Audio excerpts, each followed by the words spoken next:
Welcome back, Underlord. Holy shit, he says something different every time. Like a little while ago he said good morning. Last night he was like good afternoon or whatever. Holy shit. Okay, cool.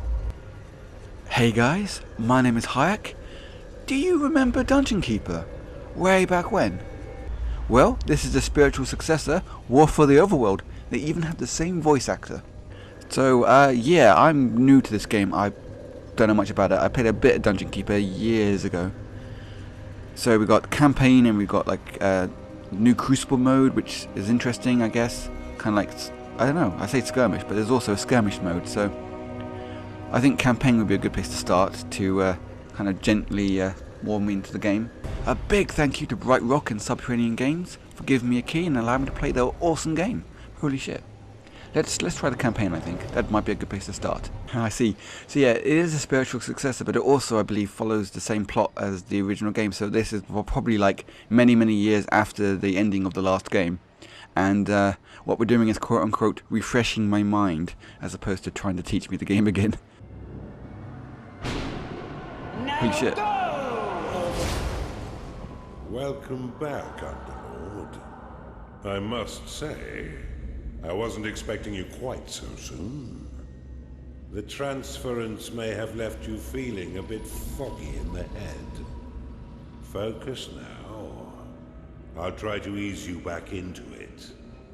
Fortunately, this does seem to get easier each time. This is your home realm, the source of your power, and the anchor that binds you to reality. Many years ago, it was destroyed, and you were cast out into formless nothing. Fortunately, you've returned from your exile to once again challenge those who would stand between us and the mortal realm of Kairos. Your resurrection heralds the next phase of our assault upon its wretched empire. Now led by the newly crowned Emperor Lucius. But he is least and final of our worries. It's his generals and the protection of their goddess Kira that will truly test our mettle. Ready yourself, Underlord. Let's begin our war for the Overworld. Holy shit. Kinda makes me want to talk like him for the entire game. Windows security alert. Sure. Whatever. Can I get rid of that so I can... There we go. Holy shit. He's gonna be talking a lot though, and I wish I could like... I wish my voice was anywhere as good as his. I think I'll just let him do it. Welcome back, Underlord. Okay. It's been a long time since you were banished to the ether. Indeed. You've returned as a husk of your former self. But I've taught far denser Underlords than you. Let's start with the basics. This is your dungeon core. The tether that allows you to manifest your malignant will. Okay. If destroyed, your consciousness will once again be scattered to the void. Your workers are an extension of your dark will. They have many jobs. They have many Okay. But their main focus is in carving out the halls of your dungeon. Okay. Put them to work by clicking and dragging your cursor upon the flashing tiles to tag them for excavation. Okay. Your workers will now rush forth to dig out and claim the tagged area. Once they have laid down the stones, marking the ground as your own, you will be able to build rooms upon the finished tiles. While your lackeys get to work, look to the east of your dungeon core. This is a gateway, one of the many portals that you'll use to attract minions to your dungeon. Order your workers to dig a path to it now. I already have. Okay. Well, they're celebrating over here for some reason. I guess they're still doing the rules or something? Now that you have a gateway, minions can enter into your service. But first, you'll need to build the rooms necessary to entice them in. Okay. Start by building a barracks. Alright. This this? room will allow your minions to hone their combat skills without the risk of permanent death or disfigurement. Okay. Select it and build it by clicking and dragging your hand across the claimed tiles. Most rooms must be built at least 3 by 3 in order to function properly, though the lair and vault are effective at any size. Make me a barracks worthy of Mordor. That's my breast. My breast? Shit. That's my best evil arch-villain voice. They're taking a while, but sure. They're happy. Just leave them to it, I guess. I guess I carved it up but didn't make it into a barracks. There we go. Has entered your dungeon. A gnarling has entered your dungeon. Attracted by the barracks, these green-skinned scrappers aren't quite right in the head. Oh. They'll happily hack at your foes until someone is dead. Outside of combat, gnarlings will train themselves within your barracks. You can pick them up with a click if you find them slouching off, then Okay. deposit them anywhere within your dungeon with a right click.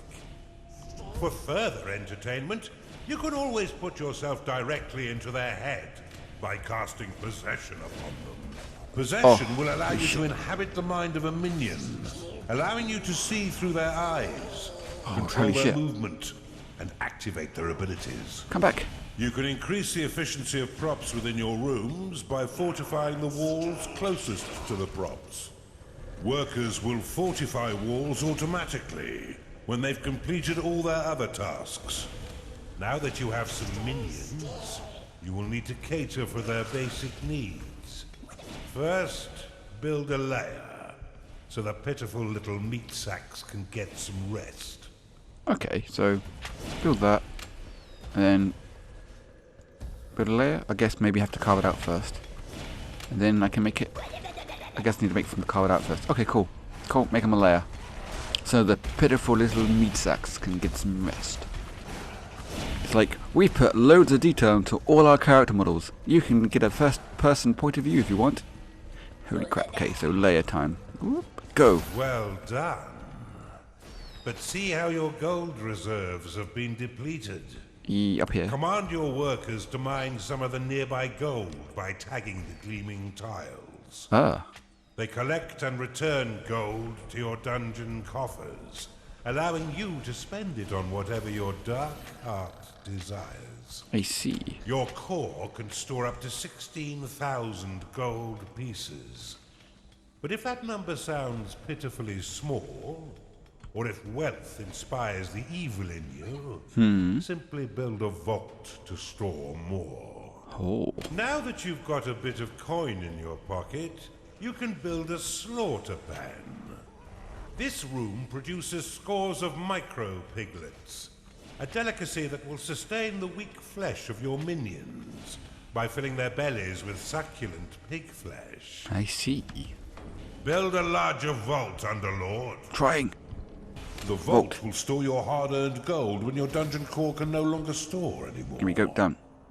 Each tile will store 1,000 gold, meaning the room is effective at any size. Yeah. It's good to know. Can I get this all cleared out? That'd be nice. And claim it. What is that thing in the middle there? Did I make that earlier?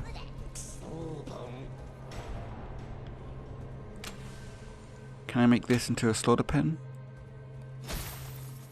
Sort of. What am I going to do now? I'm waiting for the Your next. vault is brimming, Underlord. There we go. It is payday. I see, and then I have to pay them on payday. That's cool. Your dungeon has been breached. Oh no!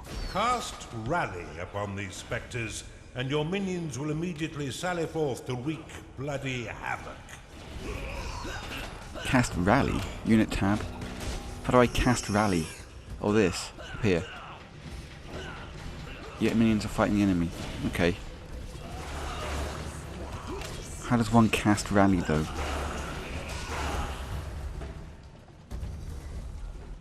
Well done. Now finish off the rest of these manifestations with a second rally flag. I didn't place the first one. How do I make a rally flag happen? I don't... That hasn't... Or maybe one... Underlord, Rally. your dungeon core is being attacked. There. It was this button here. Over by the radar. I rallied them. Why didn't you be more useful? Oi, come here, you. Fight. Which ones are mine? I'm guessing the blue ones aren't mine. Kill them. Go. Kill. Your gnarlings made short work of those spectres. Excellent. But see how they still circle the flag? You can dismiss rally flags by slapping them with a right click. This should allow your minions to return to their jobs and tend their needs in a timely fashion. I see. You can cast recall upon a minion to immediately return them to your dungeon. Though if they are attacked as it channels, then the spell will fizzle into nothing. Oh dear. You're No, on a roll, whatever. Underlord. Aha. And I've been waiting far too long to begin my war for the overworld. I see. Let us enter the realm of Kairos and continue your retraining against a more fitting enemy. Okay. Am I done? I think I'm done. Well done, Underlord. I see it all coming back quite quickly. I expected nothing less. But there's much still to learn. Why don't we work in a bit of murder while we're at it? It's time for you to enter the realm of Kairos. Why don't we work on a bit of murder? I love the fact that I have a total evil rating. That's pretty freaking awesome. I'm getting used to it. Holy shit. I can make him say it again. Oh man, I can listen to his voice all day if I want to. So I've got the vague idea of lairs and slaughter pens and barracks and stuff. And when I was looking for the options to work out a few things, I noticed that there's a multiplayer option. So this game can be played multiplayer online? Holy shit. That's amazing. I didn't even realise. So I'm going to have to do that at some point. But obviously I need to actually learn how to play the game properly. I've done one mission so far, and that's it. So that was a very brief look at War for the Overworld. I will obviously play a lot more of this, but I thought I'd just do like the first level, get a bit of a taste for it. I'll probably play a bit of this game off cam just to try and learn it, so my next video will be a bit more interesting perhaps.